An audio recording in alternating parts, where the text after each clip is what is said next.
Oke sih.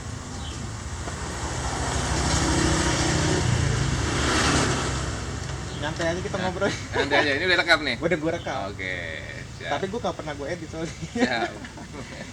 Oke, Biharlan nih. Gue jujur aja nih, gue kalau denger lagu-lagu lu kan emang agak nyeleneh bang ya. Nah, yang gue bingung di saat orang bikin musik pasti ada apa nih pergerakannya. Misalnya efek rumah kaca berbicara tentang hukum, berbicara tentang sosial gitu. Nah, lu kebanyakan tuh lebih ngebahasnya apa? Berceritanya dari awal lu bermusik itu.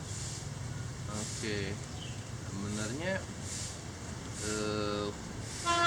kalau dari sebenarnya sama aja sih dari dulu, maksudnya dari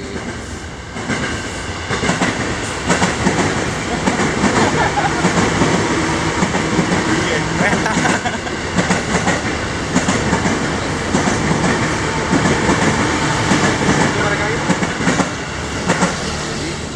apa? Saya dari Keman Lennon deh. Iya. Sampai sekarang sebenarnya gua nggak ada satu misi tertentu, atau dari bahkan dari sebelumnya lah, dari Rumpi apa segala macam, nggak ada misi tertentu untuk musik ini sebagai kendaraan untuk menyampaikan sesuatu isu gitu ya. Secara sadar sih gue nggak pernah memposisikan seperti itu. Secara sadar nggak pernah memposisikan seperti itu. Jadi emang dari yang gue rasa, dari yang gue pengen bikin itu aja. Tapi pasti kan lu pasti punya referensi ya, referensi bermusik lu orang luar atau orang lokal itu dari mana itu? Kalau referensi musik sih udah kecampur banget. Udah kecampur banget, maksudnya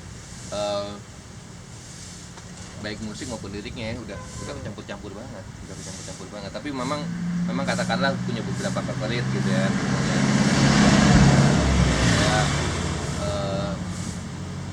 Gue suka apa ya, misalnya kayak kalau lagu anak-anak gue suka Teh Mahmud. Lagu anak-anak gue suka Teh Mahmud. Terus kalau lagu Indonesia awalnya gue suka liriknya Kus Bersaudara, Kus Plus awalnya. Terus ketika tahu Manfals, mungkin yang paling dominan ya. Di antara itu masih banyak lagi pasti. Ya, Manfals, habis itu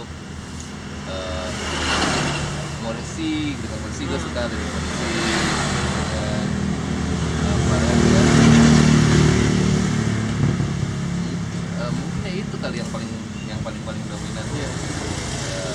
Walaupun gue nggak bisa yakin sih, karena saking udah kecampur-campurnya nggak bisa yakin sih dari mana aja itu. Tapi kalau lirik kayaknya kebanyakan dari situ yang dominannya, yang gue bisa sadarin gitu ya. Kalau musik yang bisa gue sadarin pasti ada Beatles, karena gue dari kecil dengan Beatles. Terus ada kecampur-campur juga Velvet Underground. Tapi kan emang ya, maksud gue kadang orang Indonesia nih kan, gue suka Beatles misalnya, gue suka ini itu secara ini doang bang, easy listening doang nih. Misalnya gue suka karena wah musiknya, kadang nggak terlalu mikirin liriknya nih. Nah kalau lu tuh sampai mikirin lirik ini artinya ini dan gue suka nih gitu, apa gimana? Iya, maksudnya kalau ini dari kecilnya ya. Iya, dari kecilnya suka musik pertama-tama dari beat, dari musiknya. Dari pembuatan musik lah, musiknya ya. Makanya gue dulu kecil suka banget The Police. Terus dari The Police gue belajar bahwa apa ya, musik itu menggerakkan gitu. Beatnya apa, karena dulu gue nggak tahu siapa namanya, tapi waktu kecil nih, tapi maksudnya artinya sebenarnya gue dulu sangat suka dengan drumnya Stuart Copeland. Waktu kecil dulu nggak tahu namanya dia siapa, nggak tahu gitu. Tapi gue pernah denger aja gitu. Nah, cuman ternyata pada situ gue sangat suka. Nah, suka The Police. Jadi dari The Police gue suka musik tuh dinamiknya musiknya.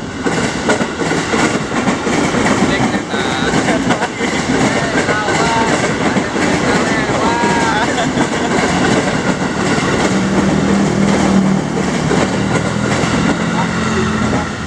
asik ya di backsound-nya. Habis itu waktu kecil di TK gitu ya, gue suka lagu Aceh Mahmud, suka lagu Pelangi-Pelangi, gue suka banget lagu Pelangi-Pelangi. Jadi gue kalau lirik pertama kali gue suka sebenarnya lirik yang temanya religi kayak ya, kayak Pelangi-Pelangi. Waktu kecil gue suka lagu Pelangi-Pelangi. Terus waktu misalnya pas Paris RM album Living in the Western World tuh, gue suka banget lagu Iman dan Godaan waktu SD. Suka banget lagu itu. Jadi kalau ketertarikan lirik banyak awalnya dari lagu religi yang gue nggak yang mungkin itu tidak dikategorikan lagu religi tapi maksudnya itu gitu. Iya. Kayak gitu. Nah, habis itu Kus Bersaudara. Jadi waktu itu gue SD nonton film Ambisi itu ada film itu sebenarnya tentang penyiar radio, tentang bintang yang mau terkenal segala macam, yang main Bing Slamet sama Benyamin. Nah, di situ ada Kus Bersaudara, ada video musiknya Kus Bersaudara yang hidup di dalam bui itu. Nah, itu gue sangat suka lagu itu. Dan gue suka. Abis gue nonton itu besoknya gue langsung beli kaset Kus Bersaudara 2 biji. Itu the bestnya itu dah. Jadi kalau itu sebelum Kus Bersaudara, misalnya gue kan dengerin Beatles. Kalau Beatles buat gue indah banget gitu. Indah banget. Terutama gue suka lagu Michelle waktu gue kecil. Indah banget lagunya. P.S. I Love You, pokoknya lagu-lagu Beatles yang beresnya. Jadi bokap gue punya kaset Beatles Love Song. Ada Beatles pernah ngeluarin kompilasi setelah bubar tentunya. Pernah ngeluarin kompilasi namanya Beatles Love Song. Nah, satu kaset itu gue suka banget. Buat gue indah banget musik ini gitu. Nah, habis itu gue nonton Ambisi, gue ketemu Kus Bersaudara. Itu udah lagunya indah banget. Liriknya ya itu kalau lagu religi kan. Maksudnya dalam pemaknaan yang luas ya, itu buat gue lagu religi itu karena gue kena banget sama lirik itu yang semua lampu tutup karena semua pintu kamarku runtuh, akan datang sinar terang dari Tuhanku walau itu gue suka banget lagu itu. Lagunya indah banget, terus liriknya buat gue kena gitu. Tentang orang di penjara. Nah, itu awal lebih tertarik sama lirik awalnya Kus Bersaudara. Habis Kus Bersaudara, kakak gue 3 tahun dekat gue suka musik rock. Jadi kalau secara image gue suka rock gitu. Dari itu gue belajar yang lebih musik tuh satu paket. Itu dari situ. Dari misalnya gue ngeliat logo Van Halen gitu, lo ada logo itu kan tidak terlalu kentara waktu gue dengerin Beatles atau Kus Bersaudara gitu. Jadi begitu denger Van Halen, Rush gitu kan ada logonya gitu. Lebih musik lebih satu paket di situ tuh. Ya gitu gimana segala macam sampai thrash metal, Metallica. Jadi banyak banget ya. Iya. Jadi Metallica tuh awas ada kereta lewat. Metallica itu sisi lainnya bahwa musik itu punya eksklusivitas, itu gue belajar dari Metallica. Jadi gue SD nih.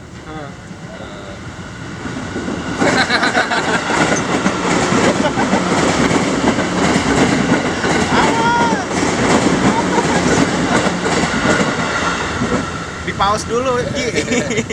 Jadi ada orang di sebelah gua nih, teman gua. Sebelah gua lagi ngomongin Metallica, ngomongin Rocks. Ada band yang bawainnya tuh namanya Rocks, ngomongin Pit Pap, tempat manggungnya waktu itu kan. Dan itu terus dari denger itu, gua beli kaset Metallica tuh. Metallica. Pas gua denger, gila musik rumit banget. Musiknya nggak terlalu jauh dari yang gue dengarkan sebelumnya kan. Maksudnya kan dari dari sebelumnya misalnya dengerin apa WSP apa Van Halen gitu terus dengerin Metallica kan berasa berat gitu rasanya wah jauh banget. Nah tapi gua paksain, maksudnya gua ketemu senengnya nih, misalnya lagu pertama gua suka, lagu kedua abis itu wah berat nih, tapi gua setel terus gitu. Nah itu belajar lagi dari situ belajar bahwa oh ya musik tuh nggak melulu ketika pertama disetel kita suka gitu, tapi dengan elemen-elemen pendukung tertentu membuat kita pengen menyukai musik itu. Dengan Metallica tuh ada kasus kayak gitu, dengan elemen-elemen tertentu, dengan image tertentu kita jadi pengen menyukai musik itu walaupun pendengaran pertama kita nggak langsung suka, tapi kita ada kehendak kita untuk dengerin terus. Selain karena dulu beli kaset sayang kan masa nggak di setel, tapi di sisi lain ada imaji itunya, oh ini Metallica nih, gue harus ngerti kasarnya gitu, gue harus ngerti ini gitu. Nah itu gue pertama kali gue tahu itu, belajar itu tuh dari Metallica. Yang kemudian terjadi lagi misalnya ketika pertama gue dengan Stone Roses tuh nggak langsung suka, cuma I Wanna Be Your Doll doang gue suka, karena lagi-lagi terlalu jauh dari metal, punk rock segala macam. Dengerin Stone Roses jauh. Tapi ada itu tadi, itu yang pertama kalinya waktu dulu SD dengerin Metallica ada.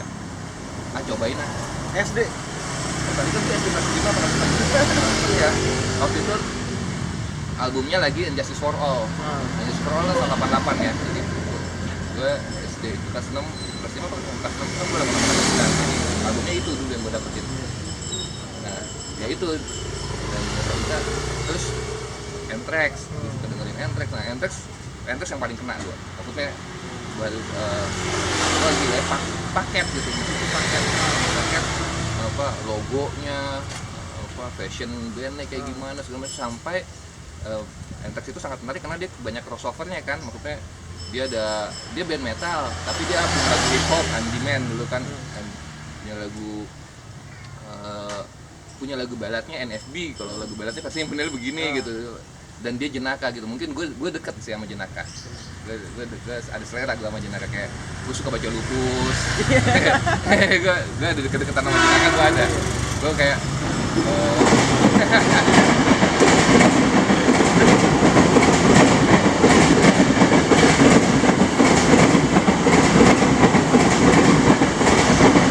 ntar kalau ngobrol panjang-panjang nggak kerekord kan bingung gue. Kerekord kan? Rekord. Ya itu, ini kayak gitulah terus macam-macam, akhirnya ketemu musisi, ketemu apa segala macam. Dan ada pembelajarannya setiap ketemu masing-masing itu gitu. Sampai akhirnya ketemu jazz, jazz ada lagi pembelajarannya. Tapi setiap musik misalnya atau siapa gitu bang, si artis ini nih, setiap lirik itu lu pahami banget tuh, maksudnya secara lirik bahasa Inggris gitu. Kita kan orang Indonesia nih, kadang kita mikirnya pertama dulu itu hebatnya metal yang bikin gua pengen tahu isi liriknya apa. Nah, itu tadi ada dia punya dalam kondisi zaman tertentu gitu kan, dia waktu itu kan seperti apa ya, dalam tanda petik apa ya, underground pertama yang kita kenal lah gitu di era itu gitu. Jadi otomatis kita punya perhatian lebih terhadap mereka gitu. Jadi sebenarnya ya awalnya itu gua Sepultura kalau nggak salah, gua pengen tahu dia ngomong apa sih gitu, Sepultura ini ngomong apa sih. Nah terus ketika gua buka kamus kan, gua hati-hatiin itunya. Di situ gue justru sekali di bahasa Indonesia, karena begitu di translate, bahasa Indonesia keren ya. Ini, nah itu dari sebenarnya dari metal pertama kali gue lebih pengen tahu ini nyanyi apa sih nih orang. Baru merembet kemana-mana. Nah soalnya kan itu kadang bingung gitu kan, temen gue banyak macam-macam gitu genre-nya kan. Tapi harus gue tanya, lu tau gak sih lirik? Enggak, gue cuma ini aja, gue suka aja. Gue dengerin gitu. Tapi juga gue nggak melulu gue cek ini liriknya apa, nggak melulu. Tapi waktu itu memang ya itu pas SMP kalau nggak salah punya ketertarikan itu di situ. Maksudnya gue hebatnya si thrash metal waktu itu, dia punya imaji tertentu, punya tempat tertentu lah ya, sehingga anak muda bisa mau belajar bahasa Inggris dari situ. dari situ. Mau ngecek ini arti liriknya apa itu dari situ. Iya, soalnya gini bang, om gue kan era Rolling Stone nih. Ya. Gue nggak tahu, dia basicnya bukan maksudnya dia nggak pelajaran bahasa Inggris, kayaknya nggak terlalu melulu ini deh. Tapi setiap lirik Rolling Stone itu dia selalu coret-coret tuh di kamar mandi tuh pakai kapur tuh zaman dulu tuh, tulis. Ini artinya apaan sih om, begitu kan? Dikasih tahu sama dia. Secara nggak langsung dia mencari tahu tuh lirik Rolling Stone itu, terus habis itu dicoret-coret sama dia tuh. Jadi mengartikan itu pelan-pelan, dan itu ke bawah tuh sampai sekarang. Iya. Dan maksudnya apalagi waktu itu kosakata yang digunakan oleh band-band metal itu kan kebanyakan bukan yang gue temukan misalnya di musik-musik hard rock misalnya kayak gitu, karena dia tema-temanya kan misalnya perang lah apa tema-temanya sosial, politik gitu. Jadi punya keasikan tertentu untuk tahu ini artinya apa gitu. Tapi pada dasarnya itu karena imajinya sih terlalu kuat, imaji bahwa bayangkan maksudnya sampai kita pengen punya kaos bandnya. Itu gue nggak dapetin dari dengerin, tapi udah dapetin sih waktu dengerin hard rock, udah dapetin sih, udah mulai suka kaos band. Tapi itu menguatkan gitu, sampai liriknya apa gitu. Enggak kan, gue kadang dengerin Earth and Fire ya. Earth and Fire. Kayak Imagination, terus Fantasi gitu ya. Gue nggak tahu, gue bahasa Inggris gue nggak ngerti sama sekali gitu, tapi gue kayaknya ini orang menikmati, maksudnya dia cara nyanyi aja dia sampai segitunya gitu loh, maksudnya wow gimana, jadi kayaknya kita ke bawah banget tuh imagination gitu jadinya. Tapi gue jadi kayak pengen penasaran juga, ini apa sih artinya nih, gue pengen tahu, gue cari, gue searching. Tapi untungnya sekarang kan googling, translate. Tadi era lu gimana tuh? Buka kamus aja tuh ya? Buka kamus nih, gue penasaran sama kata-kata ini apa sih. Nah setelah itu kan, tapi dari lagu pertama lu apa? Lagu pertama yang gue pernah bikin? Dan belum dijadiin album atau apa gitu? Oh nggak jadi album, tapi jadi iseng bikin ya? Pertama kali seingat gue SMP itu parodi lagu dangdut yang gue bikin. Lagu dangdut, jadi lagi nongkrong gitu. Waktu itu ada lagu dangdut terkenal, judulnya apa ya? Kayak tadi malam ku mimpi kawin penghulu. Pokoknya kurang lebih ada lagu kayak gitu tuh, ada lagu dangdut. Nah dari situ itu lagi ngetop banget. Jadi kayak nongkrong gue bikin lagu judulnya Gadis Desa Sebelah. Gadis Kampung Sebelah. Gadis Kampung Sebelah itu lagu pertama yang gue bikin tuh judulnya Gadis Kampung Sebelah, lagu dangdut. Tapi dangdutnya maksudnya bukan dengan background bersenang-senang dengan dangdut gitu. Maksudnya bukan gue dengerin lagi dangdut banget gitu terus bikin dangdut, bukan. Backgroundnya lebih ke mungkin lebih kayak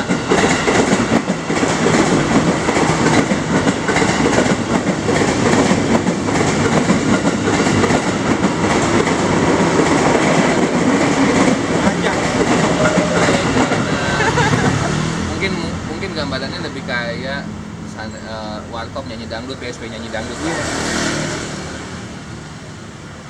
Tapi lu rekam?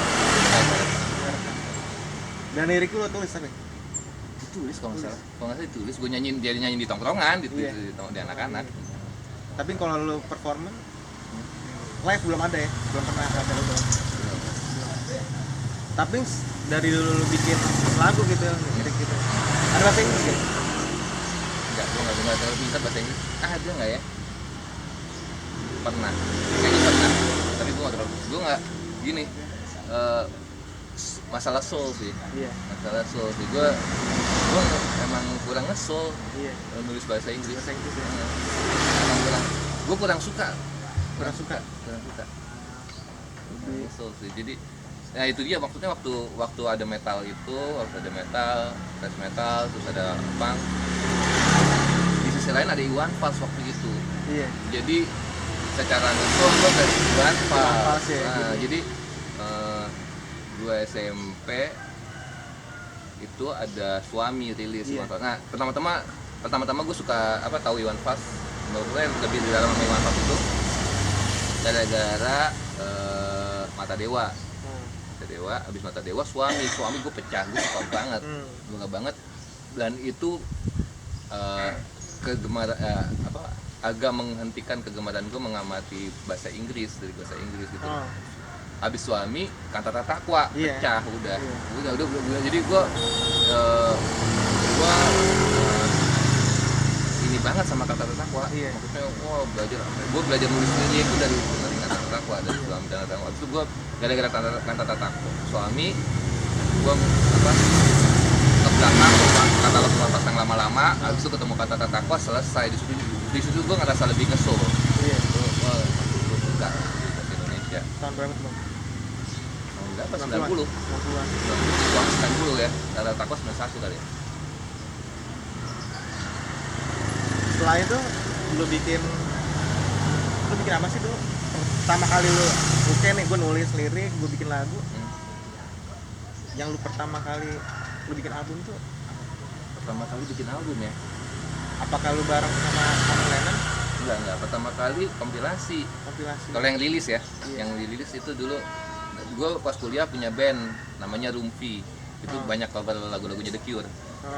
Nah, tahun 2000 kita ikutan rilis kompilasi.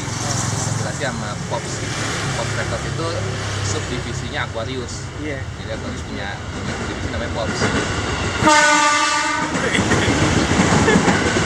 Jadi kalau pertama kali rekaman ya itu pertama kali profesional. Pertama kali. Sebelumnya rekam demo paling.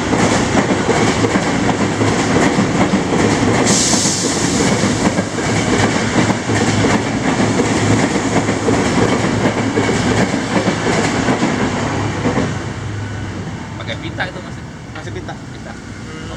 Studionya di Salemba. Masih ada tuh kasetnya. Kasetnya ada. Nggak laku itu kompilasinya. Nggak laku lah, itu kan kayak kompilasi band-band Britpop waktu itu lah, band-band indie. Main di mana tuh? Apa? Dulu. Di era itu lu nyanyiin lagu-lagu itu di mana? Kalau yang pertama dulu kan Boy in the Cure itu mainnya di kampus-kampus, di poster cafe, di acara underground lah, di acara indie gitu. Terus ya itu. Nah, ini yang judul album itu kan agak jadi bertanya-tanya gue kan. Operasi kecil, terus ada apa lagi? Ada 8 melukis. Itu kan secara gue orang awam gitu bang, kayak gue merefleksikan itu, bisa nggak sih gue refleksikan lagu lu ini ke dalam kehidupan gue gitu. Misalnya gue lapar kan, kalau lapar melukis gitu kan, bener ya gue bisa melukis ya gitu kan. Apakah melukis ini membayar isi perut gue gitu kan ya gue gimana gitu kan. Lalu menurut lu gimana tuh? Lu bisa kepikiran bila lapar melukis gitu gimana tuh? Oke, ini kalau spesifik lagu Bila Lapan Melukis ya. Spesifik lagu Bila Lapan Melukis ya. Sebenarnya makna aslinya sebenarnya bukan itu. Berarti gue salah persepsi.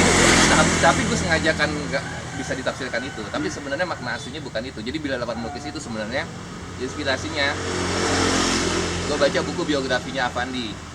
Kalau nggak salah yang nulis Aibro CD kalau nggak salah. Jadi gue baca beberapa. Nah itu dibilang Avandi itu kalau ngelukis tuh kayak lagi kelaparan. Jadi dia kayak lagi kelaparan, dia ngelukis. Ntar kalau udah selesai udah. Jadi nggak ada jeda habis itu lanjutin lagi nggak ada. Hampir nggak ada. Sesekali dia ada. Maksudnya kan waktu yang lukisan dia yang buat Khairil Anwar kan ditambahin kan. Tapi dia cukup sering modelannya begitu.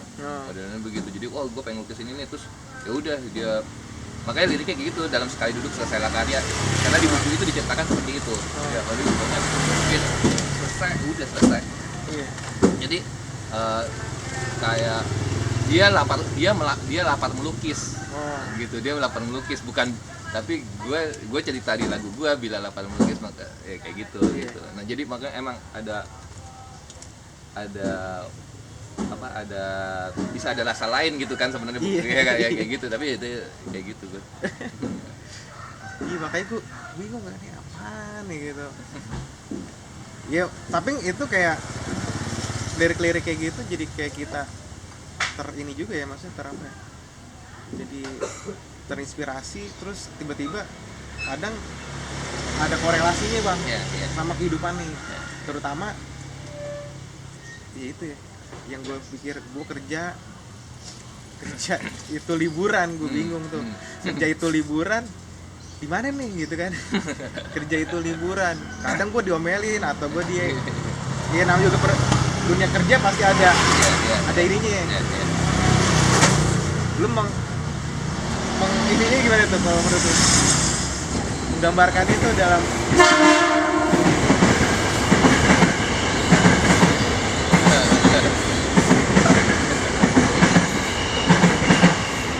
Itu liburan sebenarnya intinya tentang idealnya kerja itu banyakkan senangnya dibanding banyakkan stresnya. harusnya Ideal, ya, menurut gua berpikir seharusnya begitu. Orang kerja tuh kerja itu banyak senangnya sehingga nggak kerasa kalau dia kerja. iya Jadi apa namanya, kadang-kadang kan kita nggak bisa mengukur